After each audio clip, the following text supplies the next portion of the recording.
कि ਗਰੀਬਾਂ ਦੇ ਘਰਾਂ 'ਚ ਇਹਨਾਂ ਨੇ ਦਾਣੇ ਲਾਏ ਨੇ ਉਹ ਵੀ ਉਹਨਾਂ ਨੂੰ ਮਿਲਦੇ ਨੇ ਕਿ ਜਿਹੜੇ ਸਰਪੰਚ ਦੇ ਖਾਸ ਨੇ ਬਾਕੀਆਂ ਨੂੰ ਨਹੀਂ ਮਿਲਦੇ ਕਿਸੇ ਨੂੰ। ਔਰ ਵੋਟ ਦੇਣਾ ਵੋਟਰ ਦਾ ਹੱਕ ਹੈ, ਉਹਦਾ ਅਨੋਨਿਮਸ ਰਾਈਟ ਹੈ ਤੇ ਉਹਨੂੰ ਦੇਖ ਕੇ ਕਿ ਬਈ ਇਹਨੇ ਮੈਨੂੰ ਵੋਟ ਪਾਈ ਤੇ ਇਹਨੂੰ ਇਹ ਮੇਰੇ ਲਈ ਠੀਕ ਹੈ, ਇਹਨੇ ਮੈਨੂੰ ਨਹੀਂ ਸੀ ਪਾਈ ਤੇ ਇਹਨੂੰ ਮੈਂ ਉਹ ਹੱਕ ਨਹੀਂ ਦੇਣਾ। ਇਹ ਇੱਕ ਬਹੁਤ ਹੀ ਗਲਤ ਰਾਜਨੀਤੀ ਹੈ ਇਹਨਾਂ ਦੀ। ਆਲਮੋਸਟ 1.5 ਸਾਲ ਉੱਥੇ ਬੈਠੇ ਸੜਕਾਂ ਦੇ ਉੱਤੇ 733 ਕਿਸਾਨ ਅਸੀਂ ਸ਼ਹੀਦ ਕਰਾਏ। ਉਹ ਜਿਹੜੀਆਂ ਸ਼ਹੀਦੀਆਂ ਸੀਗੀਆਂ ਸਾਡੀਆਂ ਉਹ ਤੋਂ ਸਾਨੂੰ ਇਹ ਸਮਝ ਆਈ ਕਿ ਅਸੀਂ ਪੀੜ੍ਹੀ ਦਰ ਪੀੜ੍ਹੀ ਸੜਕਾਂ 'ਤੇ ਨਹੀਂ ਬਹਿ ਸਕਦੇ। ਛੋਟੀ ਜਿਹੀ ਡਿਬੇਟ ਮੀਡੀਆ ਦੇ ਵਿੱਚ ਰੱਖੀਏ, ਅਜੀਤ ਵੈਬ ਟੀਵੀ ਤੇ ਰੱਖੀਏ, ਸੋ ਡੈਟ ਟਾਂਡੇ ਉੜਮੁੜ ਹਲਕੇ ਦੇ ਲੋਕਾਂ ਨੂੰ ਇਹ ਪਤਾ ਲੱਗ ਸਕੇ ਕਿ ਸਾਡੇ ਉਮੀਦਵਾਰ ਕਿੱਥੋਂ ਬੋਲਦੇ ਨੇ। ਠੀਕ ਹੈ ਜੀ, ਉਹਨਾਂ ਦਾ ਵਿਜ਼ਨ ਕੀ ਹੈ, 5 ਸਾਲਾਂ ਵਿੱਚ ਅਸੀਂ ਜਿਹਦੇ ਹੱਥ ਡੋਰ ਦੇਣੀ ਹੈ ਉਹ ਸਾਡੇ ਬਾਰੇ ਕੀ ਸੋਚ ਰਿਹਾ ਹੈ। ਸੋ ਡਿਬੇਟ ਦੇ ਮਾਧਿਅਮ ਨਾਲ ਆਪਾਂ ਸਾਰਿਆਂ ਨੂੰ ਜੁੜ ਸਕਦੇ ਹਾਂ, ਸਾਰੇ ਆਪਣੇ ਵੋਟਰਸ ਨਾਲ ਜੁੜ ਸਕਦੇ ਹਾਂ। ਮੈਂ ਅਜੀਤ ਵੈਬ ਟੀਵੀ ਦੇਖਣ ਵਾਲੇ ਸਾਰੇ ਦਰਸ਼ਕਾਂ ਦਾ ਸਵਾਗਤ ਕਰਦਾ ਹਾਂ। ਅੱਜ ਅਸੀਂ ਗੱਲਬਾਤ ਕਰਨ ਜਾ ਰਹੇ ਹਾਂ ਡਾਕਟਰ ਅਰਸ਼ਦੀਪ ਸਿੰਘ, ਜਿਨ੍ਹਾਂ ਨੂੰ ਕਿ ਸੰਯੁਕਤ ਸਮਾਜ ਮੋਰਚਾ ਵੱਲੋਂ ਹਲਕਾ ਉੜਮੁੜ ਟਾਂਡਾ ਤੋਂ ਉਮੀਦਵਾਰ ਐਲਾਨਿਆ ਗਿਆ ਹੈ ਤੇ ਉਹਨਾਂ ਨਾਲ ਅਸੀਂ ਅੱਜ ਖਾਸ ਮੁਲਾਕਾਤ ਕਰਕੇ ਉਹਨਾਂ ਕੋਲ ਜਾਣਦੇ ਹਾਂ ਕਿ ਕੀ ਉਹਨਾਂ ਦੇ ਏਜੰਡੇ ਹਨ ਤੇ ਕੀ ਉਹ ਜੇਕਰ ਉਹ ਵਿਧਾਨ ਸਭਾ ਹਲਕੇ ਵਿੱਚ ਜਾਂਦੇ ਹਨ ਤਾਂ ਉਹ ਕੀ ਲੋਕਾਂ ਦੇ ਕੰਮ ਕਿਸ ਤਰ੍ਹਾਂ ਕਰਵਾਉਣਗੇ, ਕੀ ਉਹਨਾਂ ਦਾ ਏਜੰਡਾ ਹੈ। ਸਤਿ ਸ਼੍ਰੀ ਅਕਾਲ ਜੀ ਅਰਸ਼ਦੀਪ ਸਿੰਘ ਜੀ, ਤੁਸੀਂ ਸਾਨੂੰ ਸਮਾਂ ਦਿੱਤਾ।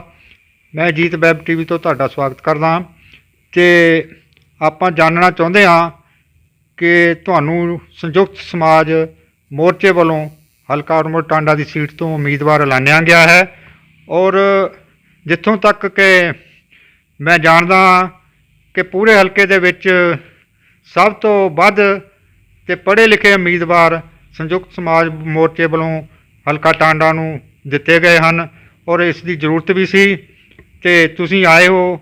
ਕਿਸ ਤਰ੍ਹਾਂ ਤੁਹਾਡਾ ਜਿਹੜਾ ਆ ਕੰਪੇਨ ਚੱਲ ਰਹੀ ਹੈ ਅਤੇ ਕੀ ਕਹਿਣਾ ਚਾਹੋਗੇ? ਵਾਹਿਗੁਰੂ ਜੀ ਕਾ ਖਾਲਸਾ, ਵਾਹਿਗੁਰੂ ਜੀ ਕੀ ਫਤਿਹ। ਪਹਿਲਾਂ ਤਾਂ ਮੈਂ ਬਹੁਤ ਧੰਨਵਾਦੀ ਹਾਂ ਅਜੀਤ ਵੈਬ ਟੀਵੀ ਦਾ, ਸਰਦਾਰ ਭਗਵਾਨ ਜੀ ਹੋਣਾ ਦਾ, ਕਿ ਉਹਨਾਂ ਨੇ ਆਏ ਮੇਰੀ ਇੰਟਰਵਿਊ ਲੈਣ ਇੱਥੇ। ਕਹਿਣਾ ਸਰ ਮੈਂ ਇਹੀ ਚਾਹੁੰਦਾ ਹੈ ਕਿ ਸਮੇਂ ਦੀ ਮੰਗ ਇਹ ਹੈ ਕਿ ਯੂਥ ਅੱਗੇ ਆਵੇ, ਯੂਥ ਇਸ ਦੇਸ਼ ਨੂੰ ਅਤੇ ਇਸ ਸੂਬੇ ਨੂੰ ਚਲਾਵੇ। ਸੋ ਇਹੋ ਹੀ ਵਿਜ਼ਨ ਸੀਗਾ ਸਾਡੇ ਪ੍ਰਧਾਨ ਸਾਹਿਬ ਦਾ, ਸਰਦਾਰ ਬਲਬੀਰ ਸਿੰਘ ਰਾਜੇਵਾਲ ਸਾਹਿਬ ਦਾ, ਔਰ ਬਾਕੀ ਜਿੰਨੇ ਆਫਿਸ ਬੇਰਰ ਸੀਗੇ ਸਾਡੇ, ਡਾਕਟਰ ਸਵੈਮਾਨ ਹੁਰੀ ਹੋ ਗਏ, ਪ੍ਰੋਫੈਸਰ ਮਨਜੀਤ ਸਿੰਘ ਜੀ ਹੁਰੀ ਹੋ ਗਏ, ਉਹਨਾਂ ਨੇ ਇਹੋ ਹੀ ਚੀਜ਼ਾਂ ਔਰ ਬਾਕੀ ਜਥੇਬੰਦੀਆਂ ਵੀ ਜਿੰਨੀਆਂ ਸੀਗੀਆਂ ਸਾਡੀਆਂ, ਉਹਨਾਂ ਨੇ ਇਹੋ ਹੀ ਸੋਚ ਕੇ ਆਪਣੀ ਇੱਕ ਪੋਲੀਟੀਕਲ ਵਿੰਗ ਜਿਹੜੀ ਸੀਗੀ ਉਹ ਉਤਾਰਨੀ ਚਾਹੀ। ਕਿਉਂਕਿ ਦੇਖੋ, ਜੇ ਅਸੀਂ ਆਪਣਾ ਜਿਹੜਾ ਅੰਦੋਲਨ ਹੋਇਆ ਉਹਦੀ ਗੱਲ ਕਰੀਏ, ਅੰਦੋਲਨ ਦੇ ਵਿੱਚ ਅਸੀਂ ਆਲਮੋਸਟ 1.5 ਸਾਲ ਉੱਥੇ ਬੈਠੇ ਸੜਕਾਂ ਦੇ ਉੱਤੇ 733 ਕਿਸਾਨ ਅਸੀਂ ਸ਼ਹੀਦ ਕਰਾਏ।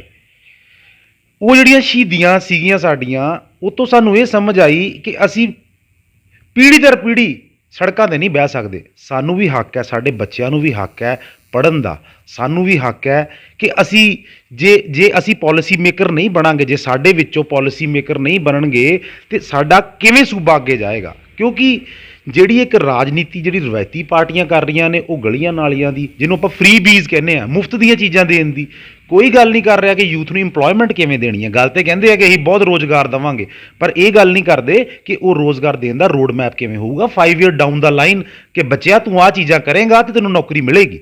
ਸੋ ਮੈਂ ਤੁਹਾਡੇ ਮਾਧਿਅਮ ਨਾਲ ਇੱਕ ਚੀਜ਼ ਹੋਰ ਕਹਿਣੀ ਚਾਹੁੰਦਾ ਹਾਂ ਸਰਦਾਰ ਸੰਗਤ ਸਿੰਘ ਗਿੱਲ ਜੀਆਂ ਹੋਰਾਂ ਨੂੰ ਜੀ, ਸਰਦਾਰ ਜਸਵੀਰ ਸਿੰਘ ਗਿੱਲ ਜੀ ਨੂੰ, ਲਖਵਿੰਦਰ ਲੱਖੀ ਹੋਰਾਂ ਨੂੰ, ਮਨਜੀਤ ਸਿੰਘ ਦਸੂਹਾ ਜੀ ਨੂੰ, ਕਿ ਇਹ ਡੈਮੋਕ੍ਰੇਸੀ ਹੈ ਔਰ ਇੱਥੇ ਆਪਾਂ, ਔਰ ਜਿਹੜਾ ਸਾਡਾ 4th ਪਿਲਰ ਆਫ ਡੈਮੋਕ੍ਰੇਸੀ ਹੈ ਉਹ ਮੀਡੀਆ ਹੈ। ਅਸੀਂ ਮੀਡੀਆ 'ਚ ਓਪਨ ਡਿਬੇਟ 'ਚ ਆਈਏ। ਆਪਾਂ ਸਾਰੇ ਬਹੁਤ ਐਕਸਪੀਰੀਅੰਸਡ ਹੋ ਤੁਸੀਂ। ਜੇ ਆਪਾਂ ਕਹਿੰਦੇ ਕਿ ਪੜ੍ਹਾਈ ਦਾ ਕੋਈ ਮਿਸਮੈਚ ਹੈ, ਤੁਸੀਂ ਬਹੁਤ ਐਕਸਪੀਰੀਅੰਸ ਹੋ, ਤੁਸੀਂ ਕੈਬਨਿਟ 'ਚ ਕੰਮ ਕੀਤਾ ਔਰ ਇੰਨੀਆਂ ਇਲੈਕਸ਼ਨਾਂ ਸਾਰਿਆਂ ਨੇ ਲੜੀਆਂ ਹੋਈਆਂ ਇਹਨਾਂ ਨੇ, ਠੀਕ ਹੈ ਜੀ, ਵੱਡੇ ਵੱਡੇ ਬਜਟਾਂ ਨਾਲ ਤੁਸੀਂ ਇਲੈਕਸ਼ਨਾਂ ਲੜ ਰਹੇ ਹੋ। ਆਪਾਂ ਇੱਕ ਛੋਟੀ ਜਿਹੀ ਡਿਬੇਟ ਮੀਡੀਆ ਦੇ ਵਿੱਚ ਰੱਖੀਏ, ਅਜੀਤ ਵੈਬ ਟੀਵੀ 'ਤੇ ਰੱਖੀਏ, ਸੋ ਡੈਟ ਟਾਂਡੇ ਉੜਮੁੜ ਹਲਕੇ ਦੇ ਲੋਕਾਂ ਨੂੰ ਇਹ ਪਤਾ ਲੱਗ ਸਕੇ ਕਿ ਸਾਡੇ ਉਮੀਦਵਾਰ ਕਿੱਥੋਂ ਬੋਲਦੇ ਨੇ। ਠੀਕ ਹੈ ਜੀ। ਉਹਨਾਂ ਦਾ ਵਿਜ਼ਨ ਕੀ ਹੈ, 5 ਸਾਲਾਂ ਵਿੱਚ ਅਸੀਂ ਜਿਹਦੇ ਹੱਥ ਡੋਰ ਦੇਣੀ ਹੈ ਉਹ ਸਾਡੇ ਬਾਰੇ ਕੀ ਸੋਚ ਰਿਹਾ ਹੈ। ਸੋ ਡਿਬੇਟ ਦੇ ਮਾਧਿਅਮ ਨਾਲ ਆਪਾਂ ਸਾਰਿਆਂ ਨੂੰ ਜੁੜ ਸਕਦੇ ਹਾਂ, ਸਾਰੇ ਆਪਣੇ ਵੋਟਰਸ ਨਾਲ ਜੁੜ ਸਕਦੇ ਹਾਂ। ਸੋ ਮੇਰੀ ਇਹ ਇੱਕ ਰਿਕੁਐਸਟ ਹੈ ਉਹਨਾਂ ਨੂੰ।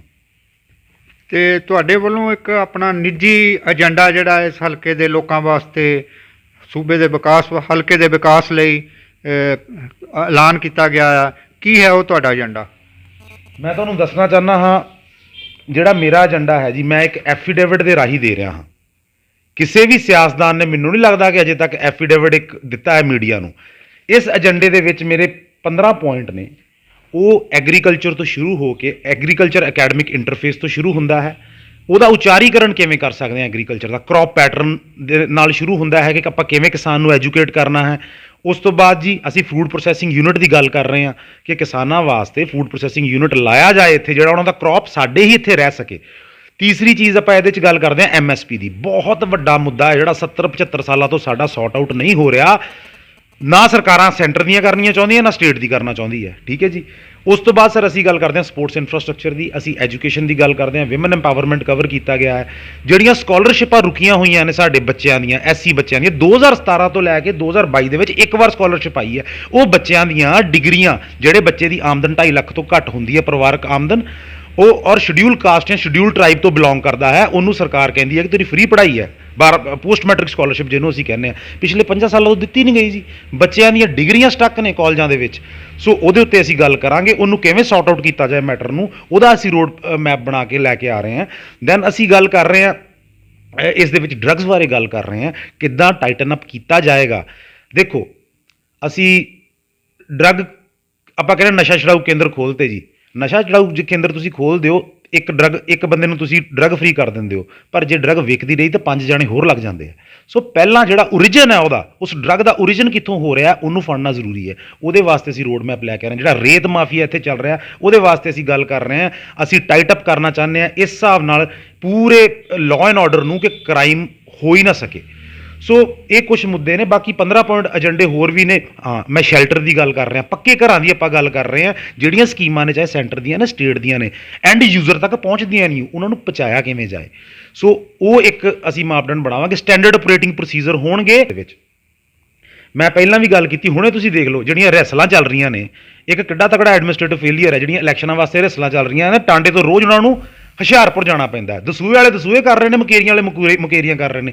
ਇਹ ਕਿਉਂ ਹੈ? ਸਾਡੇ ਪੁਰਾਣੇ ਜਿਹੜੇ ਐਮਐਲਏ ਸਾਹਿਬ ਨੇ 15 ਸਾਲ ਤੋਂ ਨੇ, ਉਹਨਾਂ ਨੇ ਕਿਉਂ ਨਹੀਂ ਇਹ ਚੀਜ਼ਾਂ ਨੂੰ ਦੇਖਿਆ ਕਿ ਬਈ ਸਾਡਾ ਐਡਮਿਨਿਸਟ੍ਰੇਟਿਵ ਜਿਹੜਾ ਇਨਫਰਾਸਟ੍ਰਕਚਰ ਹੈ ਅਪ ਟੂ ਦਾ ਰੇਟ ਨਹੀਂ ਹੈਗਾ, ਲੋਕਾਂ ਨੂੰ ਰੈਸਲਾ ਕਰਨ ਵੀ ਉੱਥੇ ਜਾਣਾ ਪੈਂਦਾ। ਸੋ ਇਹ ਸਾਰੀਆਂ ਚੀਜ਼ਾਂ ਅਸੀਂ ਕਰਾਂਗੇ ਮਹੀਨੇ ਬਰ ਮਹੀਨੇ। ਜਿਹੜੇ ਸਾਡੇ ਪਬਲਿਕ ਸਰਵੈਂਟ ਨੇ, ਪਹਿਲਾਂ ਦੇ ਲੋਕਾਂ ਨੂੰ ਡਿਫਾਈਨ ਕਰਾਂਗੇ ਵਟ ਇਜ਼ ਪਬਲਿਕ ਸਰਵੈਂਟ, ਤੁਹਾਨੂੰ ਸਮਝ ਆਉਣੀ ਚਾਹੀਦੀ ਹੈ। ਉਹ ਮਹੀਨੇ ਬਰ ਮਹੀਨੇ ਇੱਕ ਪਬਲਿਕ ਫੋਰਮ ਦੇ ਵਿੱਚ ਆਪਣੀ ਰਿਪੋਰਟ ਦੇਣਗੇ ਕਿ ਭਾਈ ਮੈਨੂੰ 3 ਕੰਮ ਆਏ ਸੀਗੇ, ਉਹਦੇ ਵਿੱਚੋਂ ਮੈਂ 2 ਕਰ ਲਏ, ਇੱਕ ਮੇਰਾ ਰਹਿ ਗਿਆ। ਉਹ ਕਿਉਂ ਰਹਿ ਗਿਆ, ਉਹਦਾ ਕਾਰਨ ਕੀ ਹੈ। ਸੋ ਪਬਲਿਕ ਰਿਪੋਰਟਿੰਗ ਜਿਹੜੀ ਹੈ, ਹੌਲੀ ਹੌਲੀ, ਆਪਾਂ ਨਹੀਂ ਕਹਿੰਦੇ ਕਿ ਆਪਾਂ ਲੋਕਪਾਲ ਹੀ ਇੰਪਲੀਮੈਂਟ ਹੋ ਜਾਏਗਾ, ਬਟ ਇੱਕ ਸਟੈਪ ਉਧਰ ਨੂੰ ਲਵਾਂਗੇ ਕਿ ਸੋਡੇ ਟਰਾਂਸਪੇਰੈਂਸੀ ਆਵੇ। ਗਲੀਆਂ ਨਾਲੀਆਂ ਦਾ ਵਿਕਾਸ ਵੀ ਨਹੀਂ ਹੋਇਆ। ਆਪਾਂ ਕਹਿੰਦੇ ਗਲੀਆਂ ਨਾਲੀਆਂ ਦਾ ਹੋ ਗਿਆ, ਉਹ ਵੀ ਵਿਕਾਸ ਨਹੀਂ ਹੋਇਆ। ਸੀਵਰੇਜ ਤੇ ਕਿਤੇ ਹੈ ਹੀ ਨਹੀਂ ਇੱਥੇ ਪਿਆ, ਸੀਵਰੇਜ ਸਿਸਟਮ ਨਹੀਂ ਹੈ। ਜਿਹੜਾ ਸਾਰਾ ਪਾਣੀ ਹੈ ਗਲੀਆਂ ਨਾਲੀਆਂ ਦਾ, ਉਹ ਛੱਪੜ ਬਣ ਚੁੱਕੇ ਆ ਪਿੰਡਾਂ ਦੇ ਵਿੱਚ, ਜਿਹੜਾ ਇੱਕ ਬਹੁਤ ਵੱਡਾ ਡਿਜ਼ੀਜ਼ ਦਾ, ਕੋਈ ਮਲੇਰੀਆ, ਡੇਂਗੂ, ਇਹਦਾ ਕਾਰਨ ਬਣਦਾ ਹੈ ਜੀ। ਠੀਕ ਹੈ ਜੀ। ਉਸ ਤੋਂ ਬਾਅਦ ਜਿਹੜੀਆਂ ਮੈਂ ਪਿੰਡਾਂ 'ਚ ਜਾਂਦਾ, ਪਿੰਡਾਂ 'ਚ ਆਪਾਂ ਜਦੋਂ ਗੱਲ ਕਰੀਦੀ ਹੈ ਨਾ, ਜੇ ਕੋਈ ਗਰੀਬਾਂ ਦੇ ਘਰਾਂ 'ਚ ਇਹਨਾਂ ਨੇ ਦਾਣੇ ਲਾਏ ਨੇ, ਉਹ ਵੀ ਉਹਨਾਂ ਨੂੰ ਮਿਲਦੇ ਨੇ ਕਿ ਜਿਹੜੇ ਸਰਪੰਚ ਦੇ ਖਾਸ ਨੇ, ਬਾਕੀਆਂ ਨੂੰ ਨਹੀਂ ਮਿਲਦੇ ਕਿਸੇ ਨੂੰ। ਸੋ ਇਹ ਇੱਕ ਬਹੁਤ ਵੱਡੀ ਗੱਲ ਹੈ ਕਿ ਜਿਹੜੀ ਪਾਰਸ਼ੈਲਿਟੀ ਕੀਤੀ ਜਾਂਦੀ ਹੈ। ਔਰ ਵੋਟ ਦੇਣਾ ਵੋਟਰ ਦਾ ਹੱਕ ਹੈ, ਉਹਦਾ ਅਨੋਨਿਮਸ ਰਾਈਟ ਹੈ ਉਹ। ਤੇ ਉਹਨੂੰ ਦੇਖ ਕੇ ਕਿ ਬਈ ਇਹਨੇ ਮੈਨੂੰ ਵੋਟ ਪਾਈ ਤੇ ਇਹਨੂੰ ਇਹ ਮੇਰੇ ਲਈ ਠੀਕ ਹੈ, ਇਹਨੇ ਮੈਨੂੰ ਨਹੀਂ ਸੀ ਪਾਈ ਤੇ ਇਹਨੂੰ ਮੈਂ ਉਹ ਹੱਕ ਨਹੀਂ ਦੇਣਾ। ਇਹ ਇੱਕ ਬਹੁਤ ਹੀ ਗਲਤ ਰਾਜਨੀਤੀ ਹੈ ਇਹਨਾਂ ਦੀ। ਉਸ ਤੋਂ ਬਾਅਦ ਕੰਢੀ ਏਰੀਏ ਦੀ ਗੱਲ ਕਰੀਏ, ਜਦੋਂ ਆਪਾਂ ਉੱਧਰ ਜਾਂਦੇ ਹਾਂ, ਕੋਈ ਵੀ ਹਸਪੀਟਲ ਨਹੀਂਗਾ। ਉਹ ਆਪ ਕਹਿੰਦੇ ਆ ਲੋਕ ਵਿਚਾਰੇ ਕਿ ਸਾਨੂੰ ਹੱਬ ਕੰਮ ਕਰਨ ਲਈ ਥੱਲੇ ਉਤਰਨਾ ਪੈਂਦਾ, ਹਰ ਚੀਜ਼ ਵਾਸਤੇ ਆਉਣਾ ਪੈਂਦਾ। ਪੈਟਰੋਲ ਪੰਪ ਨਹੀਂ ਹੈਗਾ ਜੀ ਉੱਥੇ ਕੋਈ। ਇੱਕ ਕੇਸੂਪੁਰ ਪੈਟਰੋਲ ਪੰਪ ਹੈ, ਕੋਈ ਤੋਂ ਲੈ ਕੇ ਥੱਲੇ ਤੱਕ ਆਉਂਦੇ ਇੱਕ ਪੰਪ ਹੈ। ਪਹਿਲਾਂ ਤਾਂ ਗਾੜੀ ਹੁੰਦਾ ਸੀਗਾ, ਹੁਣ ਇੱਕ ਖੁੱਲ ਗਿਆ ਉੱਥੇ। ਸੋ ਕਹਿਣ ਦਾ ਮਤਲਬ ਕਿ ਸਰਕੂਲੇਸ਼ਨ ਆਫ ਮਨੀ ਬਹੁਤ ਸਲੋ ਹੈ। ਉਹ ਕਿਉਂ ਹੈ? ਕਿਉਂਕਿ ਜਿਹੜੀ ਤੁਸੀਂ ਗੱਲ ਕੀਤੀ, ਇੰਡਸਟਰੀ ਨਹੀਂ ਹੈਗੀ। ਇੰਡਸਟਰੀ ਕਿਉਂ ਨਹੀਂ ਹੈਗੀ? ਕਿਸੇ ਨੂੰ ਤੁਸੀਂ ਉਸ ਤਰ੍ਹਾਂ ਬਿਲਟ ਹੀ ਨਹੀਂ ਕੀਤਾ ਹੈਗਾ। ਇੱਥੇ ਐਂਟਰਪ੍ਰੇਨਿਓਰਸ਼ਿਪ ਦੱਸੀ ਨਹੀਂ ਕਿਸੇ ਨੂੰ ਕੀ ਹੁੰਦੀ, ਕਿਸੇ ਨੂੰ ਰੋਡ ਮੈਪ ਨਹੀਂ ਦਿੱਤਾ, ਇਨਵੈਸਟਮੈਂਟ ਨਹੀਂ ਤੁਸੀਂ ਬਾਹਰੋਂ ਆ ਰਹੀ, NRI ਦੇ ਰਾਈਟਸ ਦੀ ਤੁਸੀਂ ਗੱਲ ਨਹੀਂ ਕਰ ਰਹੇ, NRI ਰੀਇਨਵੈਸਟਮੈਂਟ ਨਹੀਂ ਕਰ ਰਹੇ, ਤੇ ਇੰਡਸਟਰੀਆਂ ਕਿਵੇਂ ਖੁੱਲਣਗੀਆਂ? ਤੁਹਾਡੇ ਕੋਲ ਤੇ ਆਪ ਪੈਸਾ ਨਹੀਂ, ਜਿਹੜਾ ਪੈਸਾ ਤੁਹਾਡੇ ਕੋਲ ਫੰਡ ਆਉਂਦਾ ਤੁਸੀਂ ਆਪਦੀਆਂ ਜੇਬਾਂ 'ਚ ਪਾ ਲੈਂਦੇ ਹੋ। ਸੋ ਲੋਕਾਂ ਨੂੰ ਇੰਪਾਵਰ ਕਰਨਾ, ਉਹਨਾਂ ਨੂੰ ਦੱਸਣਾ ਕਿ ਤੁਸੀਂ ਸਟਾਰਟਅਪ ਕਰ ਸਕਦੇ ਹੋ। I am coming up with a one startup policy ਕਿ ਜਿਹਦੇ ਵਿੱਚ ਬੱਚੇ 12ਵੀਂ ਕਲਾਸ ਤੋਂ ਬਾਅਦ ਵੀ ਇੱਕ ਛੋਟਾ ਜਿਹਾ ਆਪਣਾ ਬਿਜ਼ਨਸ ਖੋਲ੍ਹ ਸਕਦੇ ਨੇ। ਆਪਾਂ ਜੇ ਉਹਨਾਂ ਦਾ ਬਿਜ਼ਨਸ ਆਈਡੀਆ ਵਾਇਬਲ ਹੋਏਗਾ, ਫਿਜ਼ੀਬਲ ਹੋਏਗਾ, ਅਸੀਂ 10 ਲੱਖ ਤੱਕ ਦਾ ਲੋਨ ਪ੍ਰੋਵਾਈਡ ਕਰਵਾਵਾਂਗੇ ਉਹਨਾਂ ਨੂੰ, ਸੋ ਡੈਟ ਉਹ ਜੌਬ ਸੀਕਰ ਤੋਂ ਜੌਬ ਕ੍ਰੀਏਟਰ ਬਣ ਜਾਣ। ਦੋ ਬੰਦੇ ਹੁੰਦੇ ਨੇ, ਇੱਕ ਜੌਬ ਸੀਕਰ ਜਿਹੜੇ ਨੌਕਰੀ ਲੱਭਦੇ ਨੇ, ਇੱਕ ਹੁੰਦੇ ਜੌਬ ਕ੍ਰੀਏਟਰਸ। ਸੋ ਆਪਾਂ ਜੌਬ ਕ੍ਰੀਏਟਰਸ ਕ੍ਰੀਏਟ ਕਰਾਂਗੇ ਟਾਂਡੇ ਦੇ ਵਿੱਚ, ਤਾਂ ਹੀ ਹੱਲ ਹੋ ਸਕਦਾ। ਇਕੱਲੇ ਮੇਰੇ ਕਰਨ ਨਾਲ ਹੱਲ ਨਹੀਂ ਹੋ ਸਕਦਾ, ਸਾਰਿਆਂ ਨੂੰ ਕਰਨਾ ਪੈਣਾ ਹੈ। ਹਲਕੇ ਟਾਂਡੇ ਦੇ ਵੋਟਰ ਜਿਹੜੇ ਆ, ਉਹ ਹਲਕਾ ਟਾਂਡਾ ਕੀ ਪੂਰੇ ਸਾਡੇ ਪੰਜਾਬ ਦੇ ਵੋਟਰ ਹੁਣ ਜਾਗਰੂਕ ਹੋ ਚੁੱਕੇ ਹਨ, ਔਰ ਉਹ ਜੇਕਰ ਆਪਣੀ ਕੰਪੇਨ ਲਈ ਪਿੰਡਾਂ 'ਚ ਆਗੂ ਜਾ ਰਹੇ ਹਨ ਤਾਂ ਉਹਨਾਂ ਨੂੰ ਸਵਾਲ ਕਰ ਰਹੇ ਹਨ। ਅਤੇ ਇੱਕ ਬਹੁਤ ਵਧੀਆ ਹੈ, ਇਹ ਡੈਮੋਕ੍ਰੇਸੀ ਦੇ ਵਿੱਚ ਸਵਾਲ ਕਰਨੇ ਚਾਹੀਦੇ ਹਨ ਅਤੇ ਲੋਕ ਕਰ ਰਹੇ ਹਨ। ਅਤੇ ਤੁਸੀਂ ਹੁਣ ਜਿਹੜੇ ਸੂਝਵਾਨ ਵੋਟਰ ਹੈ ਆਪਣੇ ਹਲਕੇ ਦੇ, ਤੁਸੀਂ ਉਹਨਾਂ ਨੂੰ ਕੀ ਅਪੀਲ ਕਰਨਾ ਚਾਹੁੰਦੇ ਸ਼ਾਰਟ ਦੇ ਵਿੱਚ? ਸ਼ਾਰਟ ਜਿਹੜਾ ਇੱਕ ਨਾ ਸਾਡੇ ਡਾਕਟਰ ਸਵੈਮਾਨ ਜੀ ਨੇ ਉਹ ਗੱਲ ਕਰਦੇ ਹੁੰਦੇ ਆ ਬੜੀ, ਮੈਂ ਤੁਹਾਨੂੰ ਛੋਟੀ ਜਿਹੀ ਗੱਲ ਸੁਣਾ ਦਿੰਦਾ। ਉਹ ਕਹਿੰਦੇ ਇੱਕ ਨਾ ਬੰਦਾ ਸੀ ਗੱਡੇ ਤੇ ਚੜ੍ਹਿਆ ਸੀ ਅਤੇ ਉਹ ਡਿੱਗ ਜਾਂਦਾ ਪਿੱਛੋਂ, ਅਤੇ ਗਧੇ ਦੀ ਫੜ ਲੈਂਦਾ ਪੂਛ। 15 ਮਿੰਟ ਗਧਾ ਉਹਨੂੰ ਘੁਮਾਉਂਦਾ ਰਹਿੰਦਾ, ਲਿਬੜ ਜਾਂਦਾ, ਗਾਰੇ ਨਾਲ ਖੂਨੋ ਖੂਨ ਹੋ ਜਾਂਦਾ। ਅਤੇ ਜੀ ਬਾਅਦ 'ਚ ਉਹਨੂੰ ਬੰਦੇ ਪੁੱਛਦੇ ਤੂੰ ਕਿਉਂ ਸੀ? ਕਹਿੰਦਾ ਦੇਖਿਆ ਮੇਰੀ ਪਕੜ ਕਿੰਨੀ ਮਜ਼ਬੂਤ ਸੀਗੀ। ਅਤੇ ਕੁਛ ਸਾਡੇ ਵੋਟਰ ਇਹੋ ਜਿਹੇ ਹੁੰਦੇ ਆ ਜਿਹੜੇ ਕਹਿੰਦੇ ਅਸੀਂ ਤਾਂ ਬਹੁਤ ਕੱਟੜ ਹੈ, ਕੱਟੜ ਕਾਂਗਰਸੀ ਹੈ, ਕੱਟੜ ਅਕਾਲੀ ਹੈ।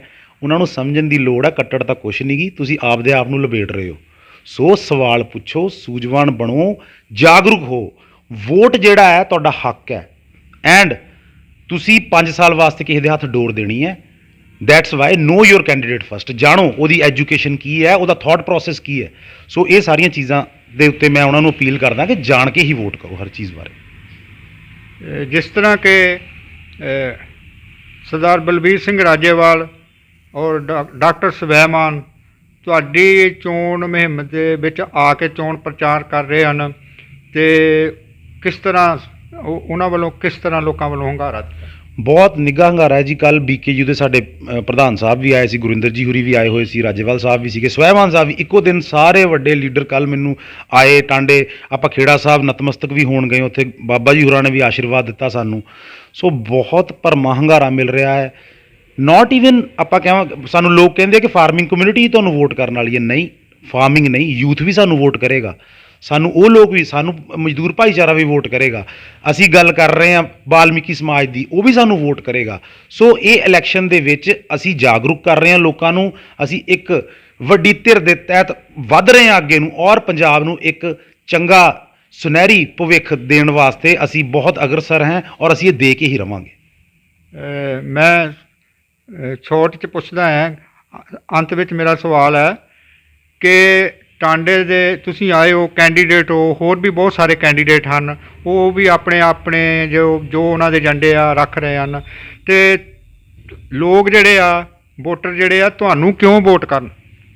ਨੰਬਰ 1, ਆਜ਼ਾਦੀ ਤੋਂ ਬਾਅਦ ਨਾ ਕਦੀ ਵੀ ਕੋਈ ਮਾਪਦੰਡ ਨਹੀਂ ਰਿਹਾ ਵੋਟਾਂ ਪਾਉਣ ਦਾ। ਇੱਕ ਤਾਂ ਐਜੂਕੇਸ਼ਨ ਨੂੰ ਮਾਪਦੰਡ ਰੱਖ ਲੈਣ, ਠੀਕ ਹੈ ਜੀ। ਦੂਸਰਾ, ਮੈਂ ਪਹਿਲਾਂ ਹੀ ਕਿਹਾ ਕਿ ਓਪਨ ਡਿਬੇਟ ਕਰਾਓ ਮੇਰੀ ਇਹਨਾਂ ਦੇ ਨਾਲ, ਜਿਹੜਾ ਤੁਹਾਨੂੰ ਲੱਗੂਗਾ ਜਿੱਤ ਰਿਹਾ ਉਹਨੂੰ ਵੋਟ ਪਾ ਦਿਓ। ਮੈਂ ਤੇ ਐਫੀਡੇਵਿਟ ਨਾਲ ਸਾਰਾ ਕੁਝ ਦੇ ਰਿਹਾ, ਕਿਸੇ ਨੇ ਦਿੱਤਾ ਐਫੀਡੇਵਿਟ ਨਾਲ।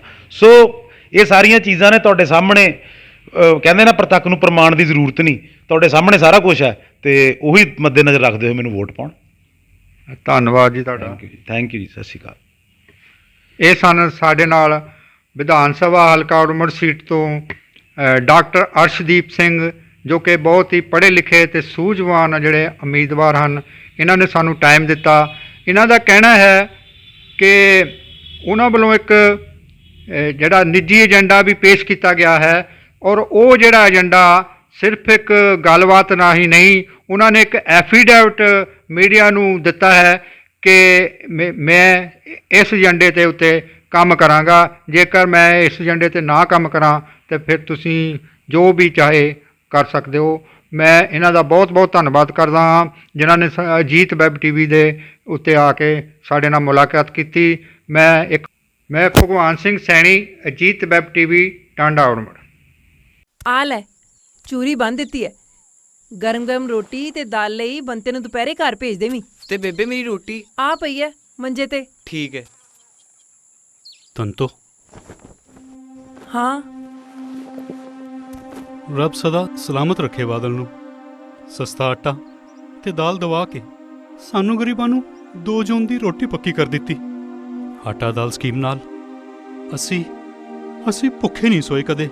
ਐਤਕੀ ਵੋਟ ਬਾਦਲ ਨੂੰ ਹੀ ਪਾਉਣੀ ਐ, ਗਲਤੀ ਨਾ ਕਰੀ ਇਸ ਵਾਰ।